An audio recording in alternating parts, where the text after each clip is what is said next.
तो आज जो हमारा टॉपिक है वो हमारा टॉपिक है फॉर्मेशन ऑफ कंपनी।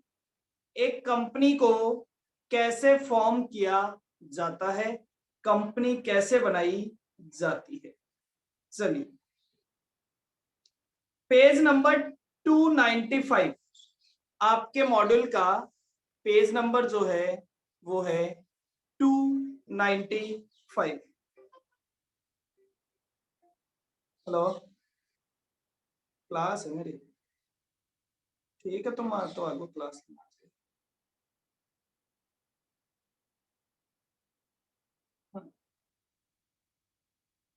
चलिए, फॉर्मेशन ऑफ कंपनी तो ये कहता है बेटा, कंपनीज एक्ट की जो सेक्शन 3 है, कंपनीज एक्ट की सेक्शन 3। वैसे मैंने आपको कहा था कि आपको इतना दिमाग लगाने की जरूरत नहीं है कि हम कौन सी सेक्शन में बात कर रहे हैं, ठीक है। लेकिन कंपनीज एक्ट की सेक्शन 3 में फॉर्मेशन ऑफ कंपनी के बारे में कहा गया है, ठीक है। अब साहब एक बात बताइए, जब आप कंपनी, मैं तो कहता हूं मान लीजिए आपको कंपनी बनानी है, अगर आपको एक कंपनी फॉर्म करनी है तो आप सबसे पहला काम क्या करेंगे? अगर आपको एक कंपनी बनानी है तो आपका सबसे पहला काम क्या होगा?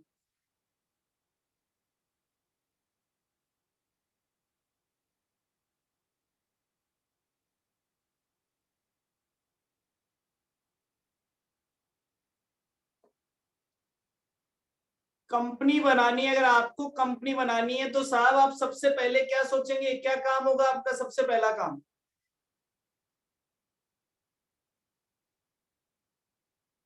आंसर सोचिए, बताइए।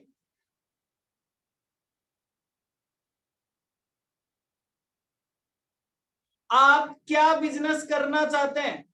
आप कंपनी में क्या काम करना चाहते हैं? सबसे पहले आपका पर्पज ये होगा कि भाई हम कंपनी क्यों बना रहे हैं, हम कंपनी किस काम को करने के लिए बना रहे हैं। यस और नॉट? ये आपका बिजनेस क्या है, आपका काम क्या है, आपका कंपनी बनाने का पर्पज क्या है? सबसे पहले कोई ना कोई पर्पज होना चाहिए हमारे पास उस कंपनी को बनाने का। वो पर्पज लीगल होना चाहिए। अगर आप किसी इलीगल पर्पज के लिए कंपनी बनाना चाहते हैं तो आप कंपनी नहीं बना पाएंगे। तो पहली चीज, आपका जो कंपनी बनाने का पर्पज है वो एक लीगल पर्पज होना चाहिए, ठीक है साहब। फिर आप कहते हैं कि अगर आपका पर्पज, आप अब कौन सी कंपनी बनाना चाहते हैं। अगर आपका पर्पज समझ में आ गया कि साहब ये काम हम करना चाहते हैं, तो फिर आपके पास तीन ऑप्शन है। क्या आप पब्लिक कंपनी बनाना चाहते हैं, क्या आप प्राइवेट कंपनी बनाना चाहते हैं, या आप वन पर्सन कंपनी बनाना चाहते हैं? वन पर्सन कंपनी वैसे प्राइवेट का ही पार्ट होता है, वन पर्सन कंपनी भी एक प्राइवेट कंपनी ही होती है, लेकिन फिर भी मैं इसको अलग से आपको कह रहा हूं। अब बात आती है कि आपने कहा साहब हम पब्लिक कंपनी बनाना चाहते हैं, तो पब्लिक कंपनी बनाने के लिए आपको मिनिमम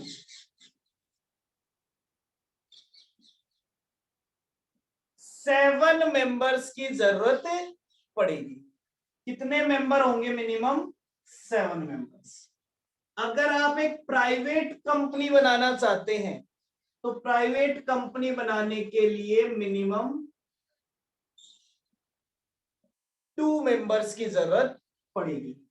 और अगर आप एक वन पर्सन कंपनी बनाना चाहते हैं तो आपको एक मेंबर की जरूरत पड़ेगी। समझ गए साहब? ये मिनिमम इतने लोग तो होने ही चाहिए। भैया आप पब्लिक कंपनी बनाते हो तो आप कम से कम 7 लोग होने ही चाहिए। अगर आप एक प्राइवेट कंपनी बनाते हो तो 2 मेंबर्स होने ही चाहिए। अगर आप वन पर्सन कंपनी बनाते हो तो एक मेंबर होना ही चाहिए। फिर हम कहते हैं साहब मैक्सिमम। अगर मिनिमम देख लिया तो हम मैक्सिमम भी यहाँ पे देख सकते हैं। तो बोले साहब मैक्सिमम, अगर आप पब्लिक कंपनी बनाते हो तो मैक्सिमम मेंबर की कोई भी लिमिट नहीं होती है, अनलिमिटेड मैक्सिमम मेंबर, मेंबर मतलब शेयर होल्डर्स हो सकते हैं। अगर आप प्राइवेट कंपनी की बात कर रहे हो तो मैक्सिमम 200 मेंबर्स हो सकते हैं। अगर आप प्राइवेट कंपनी की बात कर रहे हो तो प्राइवेट कंपनी में मैक्सिमम 200 मेंबर हो सकते हैं। फिर आप कहते हो नहीं नहीं हम तो 1% कंपनी की बात कर रहे हैं, तो 1% कंपनी में तो मैक्सिमम बोलो चाहे मिनिमम बोलो एक ही मेंबर होता है। क्लियर, समझ गए? तो ये है साहब मिनिमम नंबर और मैक्सिमम नंबर। क्लियर। तो सबसे पहले फॉर्मेशन जब आप कंपनी का चाहोगे तो हम कहते हैं साहब, मैंने हेडिंग लगा दी, हम बात कर रहे हैं फॉर्मेशन ऑफ कंपनी। आप भी हेडिंग लगा लेंगे formation of company. Formation of company में हमने सबसे पहले बोला for legal purpose, legal purpose होना चाहिए। Second, minimum and maximum members. Clear है साहब? इनमें कोई इश्यू है?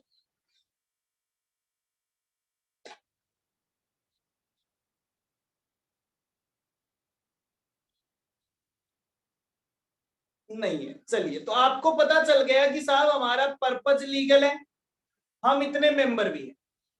अब आप साहब, आपको इसके बाद क्या करना पड़ेगा? अगर आप एक कंपनी बनाने चाह रहे हैं, मान लीजिए आप कह रहे हैं कि हम एक प्राइवेट कंपनी बनाएंगे, आप 4 लोग मेंबर हैं, तो आप 4 लोग मेंबर हैं तो इसका मतलब आप प्राइवेट कंपनी बना सकते हैं। आप कह रहे हैं सर हम एजुकेशन से रिलेटेड एक कंपनी बनाना चाहते हैं, ठीक है, आपका पर्पज जो है वो भी लीगल है। तो अब आपका अगला काम क्या होगा? आपने पर्पज डिसाइड कर लिया, आपने मेंबर डिसाइड कर लिए, अब आपका अगला काम क्या होगा?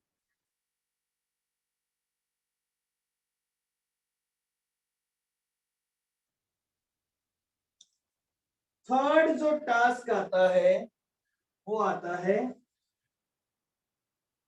Name of company. कंपनी का नाम क्या होगा? तो थर्ड जो टास्क आता है बेटा वो आता है कंपनी का नाम। अब कंपनी का नाम जब आप डिसाइड करते हो तो कंपनी बनाने से पहले आपको कंपनी का नेम सिलेक्ट करना पड़ता है। तो ये कहते हो कि साहब आपको कंपनी का नेम सिलेक्ट करना पड़ेगा। तो ये कहते हैं बिफोर इनकॉर्पोरेशन। इनकॉर्पोरेशन से पहले, इनकॉर्पोरेशन का मतलब कंपनी बनने से पहले। प्रमोटर, अब कंपनी बनने से पहले आप क्या होते हो? आप होते हो प्रमोटर, जो कंपनी बनाने का काम कर रहे हैं। Promoter shall reserve the name of company by application in form number INC1। INC1 में फॉर्म देंगे along with फीस। तो बोले साहब एक आपको कंपनी रजिस्ट्रार में, कंपनी ऑफिस में एक फॉर्म फिलअप करना पड़ेगा। किस फॉर्म में करना पड़ेगा? INC1 में, जिसमें आप अपनी कंपनी के नाम के लिए अप्लाई करेंगे कि साहब हम हमारी कंपनी का ये नाम रखना चाहते हैं। ठीक है, अगर वो नाम अवेलेबल होगा तो ठीक है, अगर अवेलेबल नहीं होगा तो आपको इन्फॉर्म कर दिया जाएगा, साहब ये नाम पहले से रखा हुआ है किसी ने, आप कोई दूसरा नाम रख लीजिए। तो आपका पहला काम होगा कि साहब आप इनकॉर्पोरेशन के लिए फॉर्म लगाएंगे। इनकॉर्पोरेशन से पहले नाम को रिजर्व करने के लिए फॉर्म लगाएंगे INC1। ओके, ये आपको एक याद रखने वाला काम है कि कंपनी के नाम को रिजर्व करने के लिए जो फॉर्म लगाया जाता है वो कौन सा फॉर्म होता है, वो होता है INC1। क्लियर? यहां तक का नोट कर लीजिए फटाफट।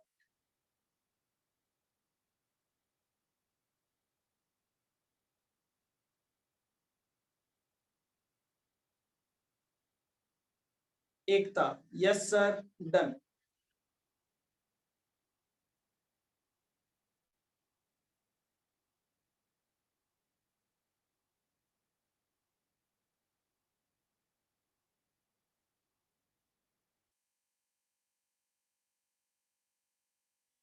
चलिए सर,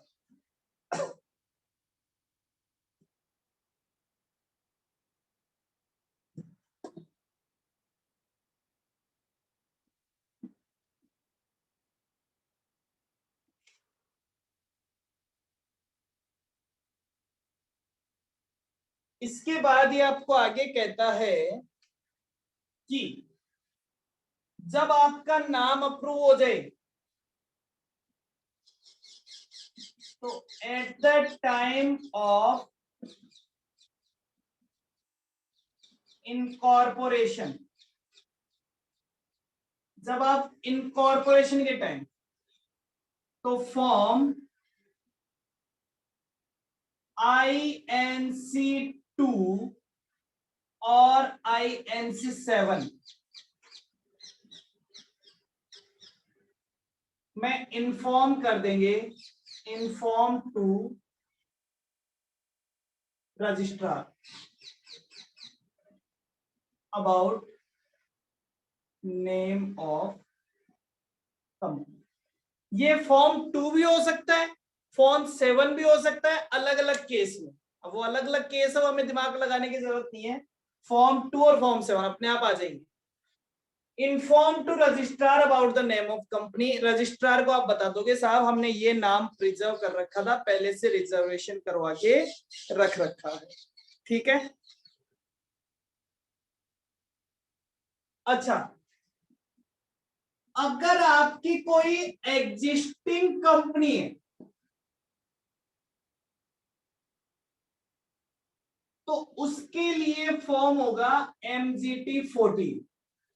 अगर आप उसका नाम चेंज करना चाहते हो, मतलब आप कोई दूसरा नाम आपने उसके लिए रिजर्व कराया है, तो उसकी इंफॉर्मेशन आप किस में दोगे, MGT17 में, सॉरी MGT14। क्लियर? ये MCQ में पूछा जा सकता है, बस इससे ज्यादा दिमाग लगाने की जरूरत नहीं है। ये MCQ में पूछा जा सकता है, किसी फिल इन द ब्लैंक्स में पूछा जा सकता है, इसलिए अपन ने लिखा है, क्योंकि एक दो क्वेश्चन ऐसे होते हैं जो फिल इन द ब्लैंक्स में पूछे जा सकते हैं। चलिए सर, तो नेम क्लियर है कि नेम के लिए आपको क्या करना पड़ेगा, पहले नेम को सिलेक्ट करवाना, रिजर्वेशन कराना पड़ेगा, फिर जब आप कंपनी बनाओगे तो वो नाम आपको रजिस्ट्रार को बताना पड़ेगा। सिलेक्शन होता है फॉर्म नंबर 1 में, और उसके बाद जब इन्फॉर्म किया जाता है तो 2, 7 और 14। Okay, clear?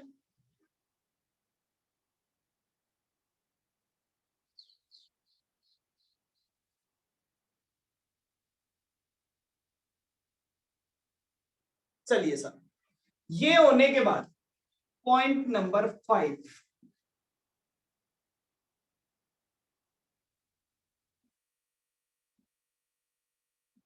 Incorporation of company. Incorporation of company मतलब कंपनी के नाम से कंपनी बनाना, मतलब कंपनी स्टार्ट करना, कंपनी को रजिस्टर्ड कराना। तो इसके लिए आपको कौन कौन से ज्यूरिटी वो सॉरी डॉक्यूमेंट्स, तो हम कहते हैं कि फॉर इनकॉर्पोरेशन इनकॉर्पोरेशन के लिए फॉलोइंग डॉक्यूमेंट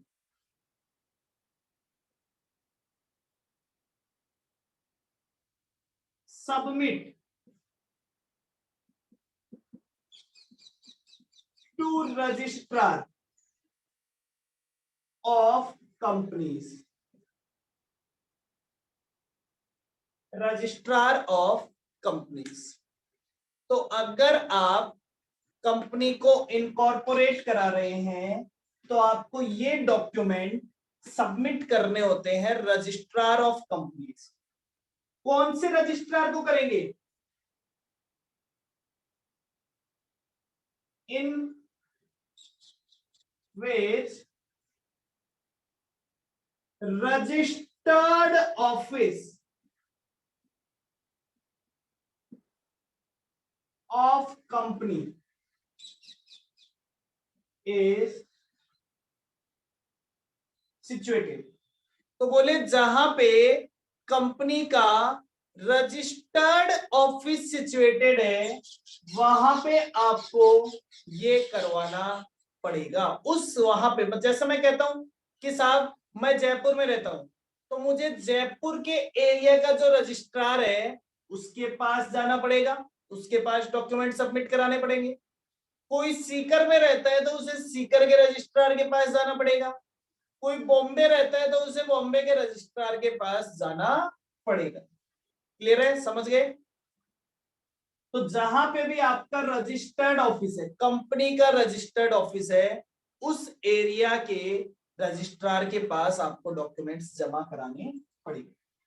अब बात आती है कि साहब कौन कौन से डॉक्यूमेंट जमा कराने पड़ेंगे। तो हमें जमा कराना पड़ेगा MOA and AOA of company. हाँ जी साहब, आपको पता है MOA क्या होता है? MOA का मतलब है मेमोरेंडम ऑफ एसोसिएशन।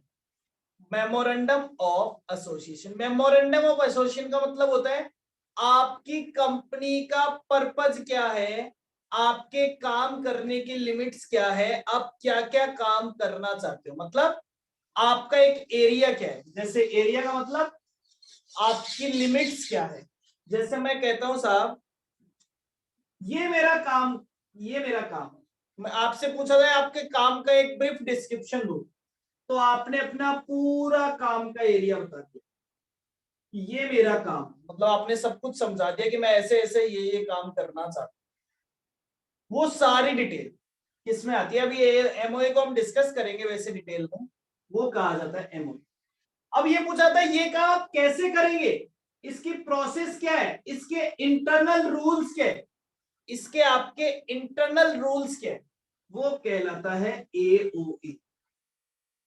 तो एक्सटर्नल लिमिट्स, एक्सटर्नल लिमिट्स कहलाती है MOA और इंटरनल अरेंजमेंट कहलाता है AOA। AOA का मतलब आर्टिकल ऑफ एसोसिएशन। समझ गए मैं क्या कहना चाहता हूं? जैसे आपको पूछा जाए कि भैया आप कहाँ रहते हैं तो आप कहेंगे ये मेरे घर का एड्रेस है, ये आपके घर की बाउंड्री है, तो ये आपका एरिया है। अब आपके घर के अंदर किस तरह से रूम बने हुए हैं, कौन से रूम में कौन रहता है, कौन रहेगा, कौन किस तरह से अंदर सारा अरेंजमेंट है, तो ये इंटरनल अरेंजमेंट कहलाता है AOA। क्लियर? डाइनिंग टेबल पे कितने बजे आना है, चाय कितने बजे पीनी है, लंच कितने बजे करना है, ये सारा अरेंजमेंट कहलाता है AOA। और जो आपके घर की आउटर बाउंड्री है वो कहलाती है M। क्लियर?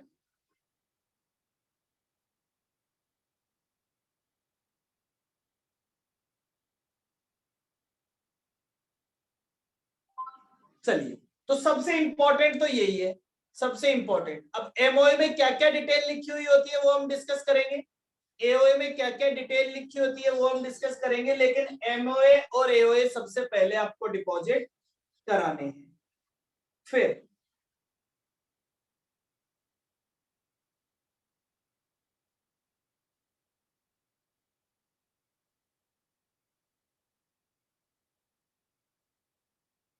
दूसरी बात,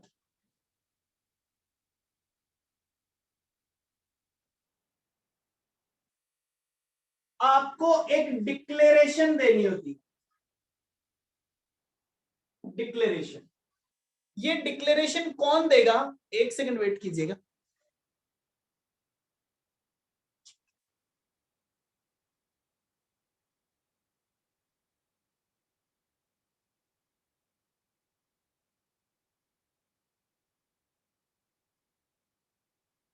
ये डिक्लेरेशन कौन देगा?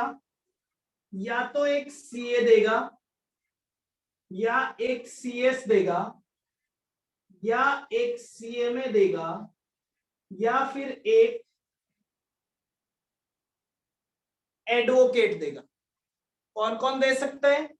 ये या तो एक सीए दे सकता है, सीएस दे सकता है, सीएमए दे सकता है, या एडवोकेट दे सकता है। In practice,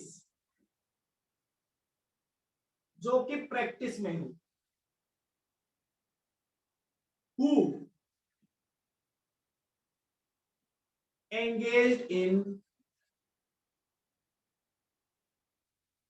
formation of company. मतलब आपकी कंपनी जो भी बना रहे, चाहे वो एक सीए है, चाहे वो एक सीएस है, चाहे वो एक सीएमए है, चाहे वो एक लॉयर एडवोकेट है जो कि प्रैक्टिस में है, who engaged in formation of company, declaration bye, वो डिक्लेरेशन देगा। एंड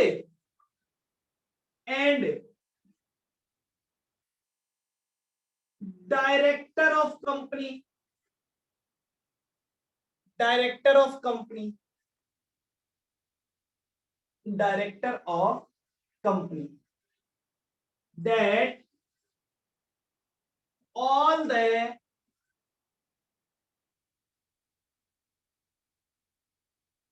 requirement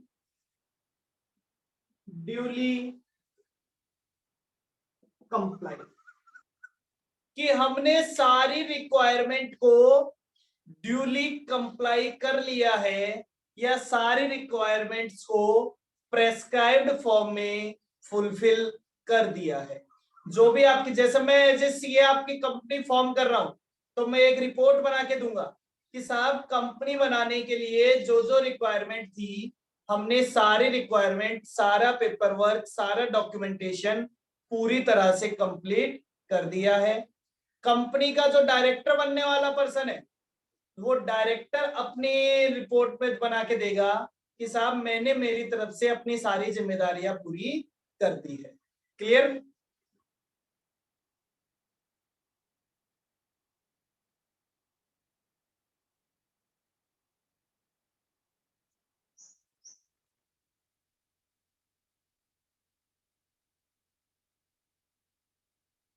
चलिए,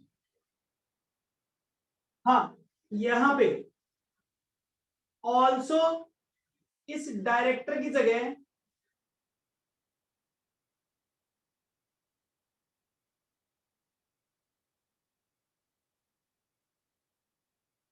मैनेजर और सेक्रेटरी भी हो सकता है। डायरेक्टर की जगह मैनेजर या सेक्रेटरी भी हो सकता है।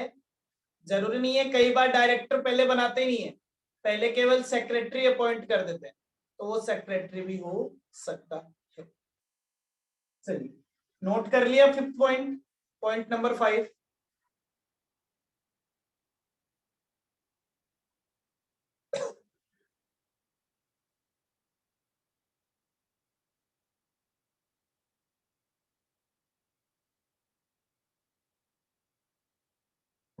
चलिए सर,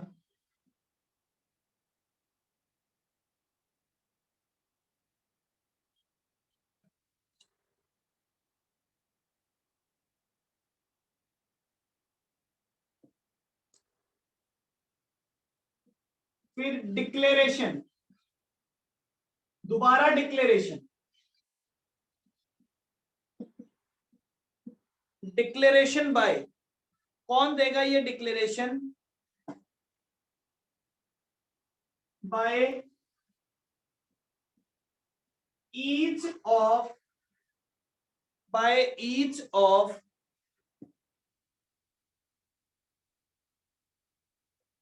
subscriber to MOA और से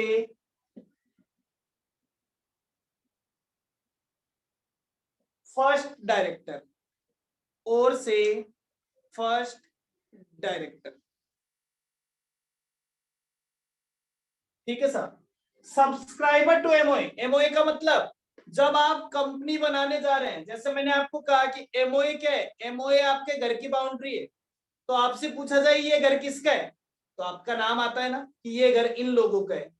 तो उस कंपनी के जो प्रमोटर्स है, जो उस कंपनी को बनाने जा रहे हैं, जो उस मेमोरेंडम के फर्स्ट सब्सक्राइबर के साथ ये मेमोरेंडम कौन लाए है, तो वो लोग जो कंपनी को पहली बार सब्सक्राइब करने जा रहे हैं, या फिर हम बोलते हैं कंपनी के फर्स्ट डायरेक्टर्स। फर्स्ट डायरेक्टर्स कौन होते हैं, जो कंपनी के प्रमोटर्स होते हैं या फिर वो कंपनी के फर्स्ट सब्सक्राइबर्स होते हैं। तो उन लोगों को डिक्लेरेशन देनी पड़ेगी।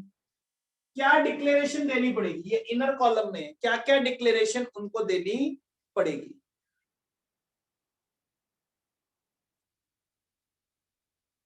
Not convicted any offense in formation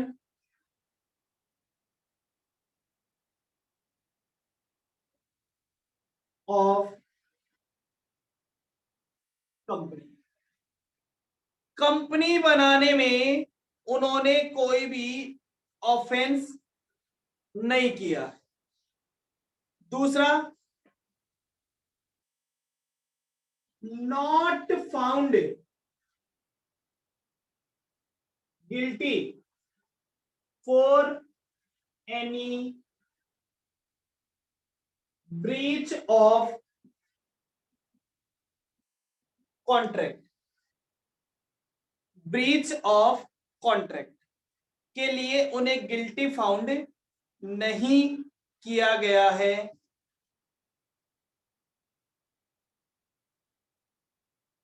under any contract, under any under companies act for non fulfil duty, अपनी ड्यूटी को फुलफिल नहीं करने के। तो पहला नॉट फाउंड गिल्टी और दूसरा not convicted any offence in formation of the company. Third point, filed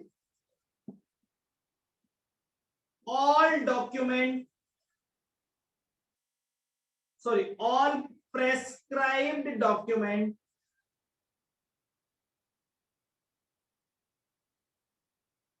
to registrar।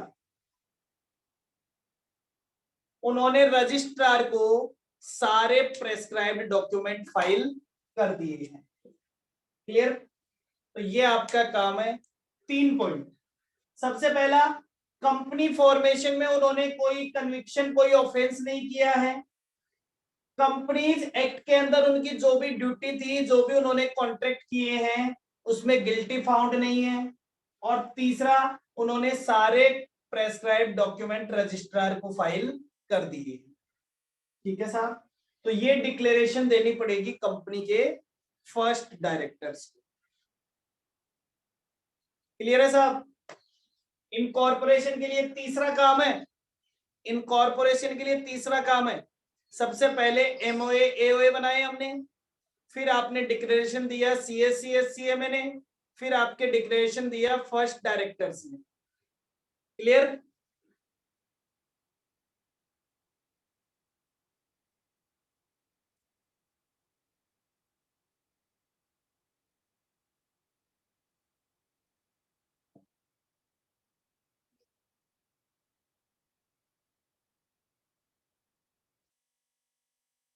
Next, फिर आपको बताना है भाई, आपकी कंपनी अभी तक बनी नहीं है। जब तक आपकी कंपनी बनी नहीं है तो आपका स्पेसिफिक ऑफिस का एड्रेस तो अभी तक रिकॉर्ड हुआ नहीं है, तो ये कहते हैं कि कॉरेस्पॉन्डिंग, कॉरेस्पॉन्डेंस, कॉरेस्पॉन्डेंस का मतलब, कॉरेस्पॉन्डेंस का मतलब जहां पे कंपनी के नाम से मान लो रजिस्ट्रार को कोई नोटिस इश्यू करना हो, कोई लेटर भेजना हो, तो अभी तक कंपनी का रजिस्टर्ड ऑफिस तो बना ही नहीं है क्योंकि कंपनी नहीं बनी है, तो वो अपना लेटर कहां पे भेजेगा, तो ये कहते हैं correspondence address till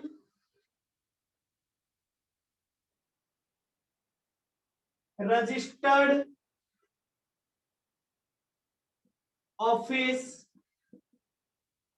not establish. जब तक रजिस्टर्ड ऑफिस इस्टेब्लिश नहीं हुआ है तब तक हम आपको कॉरेस्पॉन्डेंस कैसे करेंगे, हम आपको इन्फॉर्म कैसे करेंगे, वो एड्रेस बताइए।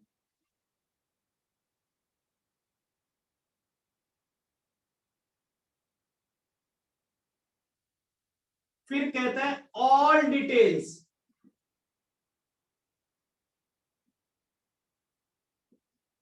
Of subscribers of MOA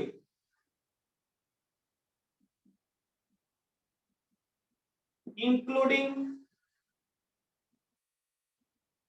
identity proof.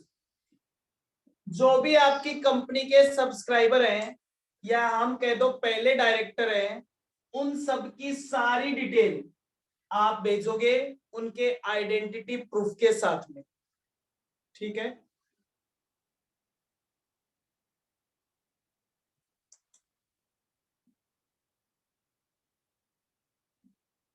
All details of person named first director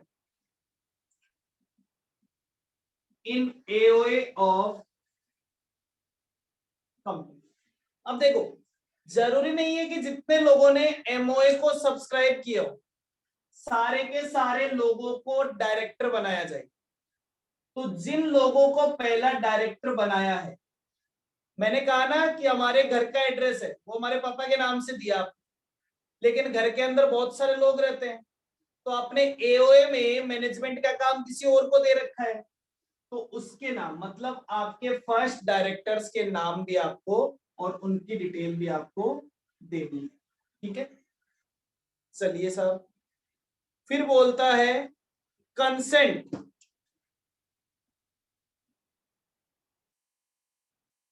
of all director in prescribed form. अब आपने जिन लोगों को डायरेक्टर का काम दिया है उन लोगों की कंसेंट भी तो होनी चाहिए कि हम ये काम करने के लिए रेडी है, तो उनकी कंसेंट भी दोगे किसको, रजिस्ट्रार। अगर आप इतनी ड्यूटीज पूरी कर देते हैं तो आपकी कंपनी को रजिस्टर्ड या इनकॉर्पोरेट कर दिया जाएगा। क्या क्या करना है आपको, एमओए एओए देना है, एमओए एओए पहला पॉइंट। दूसरा, आपको डिक्लेरेशन देनी है, जो आपका सीए सीएस सीएमए है या आपके पहले डायरेक्टर्स वो इनकॉर्पोरेशन की देंगे कि हमने सारे काम सारी ड्यूटीज पूरी कर दी है। तीसरा, जो आपकी कंपनी में पहले सब्सक्राइबर है या फर्स्ट डायरेक्टर्स हैं, वो ये बताएंगे कि वो फाउंड गिल्टी नहीं है, वो कन्विक्टेड नहीं है और उन्होंने सारी ड्यूटीज को पूरा किया है, वो अपनी सेल्फ डिक्लेरेशन देंगे। फिर ये कहेंगे साहब आपका जब तक कंपनी का रजिस्टर्ड ऑफिस नहीं आ जाता आपका एड्रेस प्रूफ बताइए, आपके एमओए के जितने सब्सक्राइबर है उनके सारे डिटेल दीजिए, एओए में जिन्होंने अपने फर्स्ट डायरेक्टर बताया है उनके बारे में बताइए, और जो फर्स्ट डायरेक्टर बनने वाले हैं उनकी डायरेक्टर बनने की कंसेंट हमें दीजिए। डन। ये डॉक्यूमेंट्स जो है वो आपको फाइल करने होते हैं फॉर्मेशन ऑफ द कंपनी के लिए। क्लियर?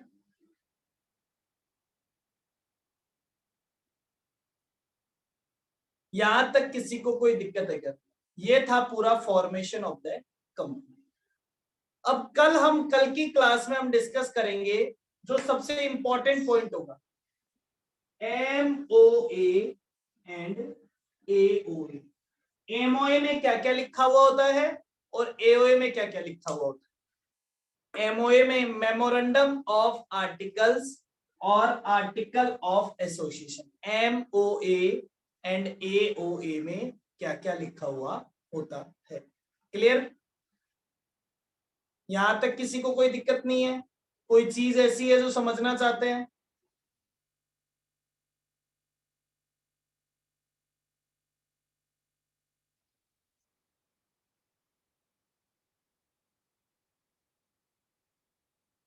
चलिए, तो आज के लिए इतना ही। Bye bye, take care. Sir, OPC में शेयर सर्टिफिकेट वाला टॉपिक बताना। Okay. 1 person company, 1 person company में एक चीज होती है शेयर सर्टिफिकेट। ठीक है, पेज नंबर 294 में लिखा हुआ होता है। चलिए, मैं पढ़ रहा हूं एक बार इसको, फिर अपन इसको डिस्कस करते हैं। निकालिए 294। ये कहता है the proviso to this rule of the companies rules provided that in case of an OPC, every share certificate shall be issued under the seal, if any, of the company, which shall be affixed in the presence of or signed by one director or a person authorized by the board of director of the company for the purpose of, and the company secretary or any other person authorized by board of director for the purpose, and in case of the OPC does not have the common seal, the share certificate signed by the person in the presence of whom the seal is required to fix in this provision। अब देखो ये क्या कहता है, ये कहता है कि भाई अगर आप किसी को भी शेयर सर्टिफिकेट इश्यू कर रहे हो, 1 पर्सन कंपनी है, 1 पर्सन कंपनी में अगर आप शेयर सर्टिफिकेट इश्यू कर रहे हो, तो शेयर सर्टिफिकेट इश्यू करते वक्त उस पे कंपनी की कॉमन सील लगी हुई होनी चाहिए, और कॉमन सील के साथ साथ उस पे साइन होना चाहिए।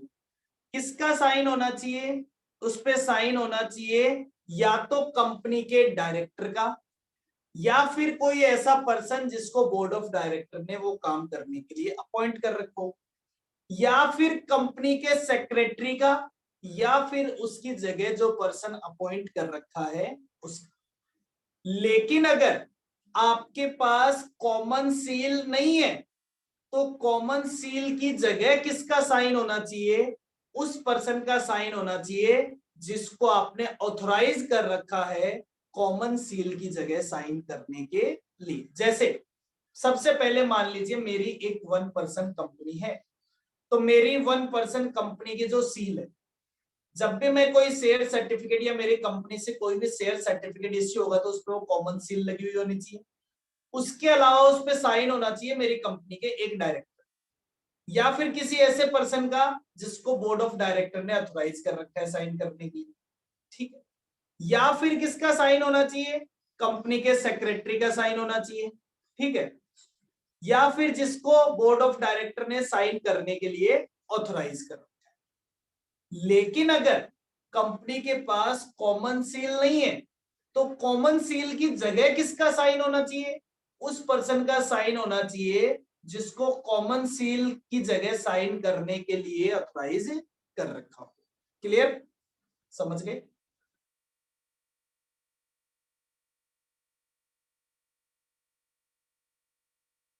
कनिका, वैसे बहुत ज्यादा इंपॉर्टेंट नहीं है, ज्यादा दिमाग लगाने की जरूरत नहीं है। ठीक है, बहुत ज्यादा इंपॉर्टेंट नहीं है। ओके, तो आज के लिए इतना ही। आज आप याद करेंगे फॉर्मेशन ऑफ कंपनी। आज का आपका काम है फॉर्मेशन ऑफ कंपनी याद करना। क्लियर?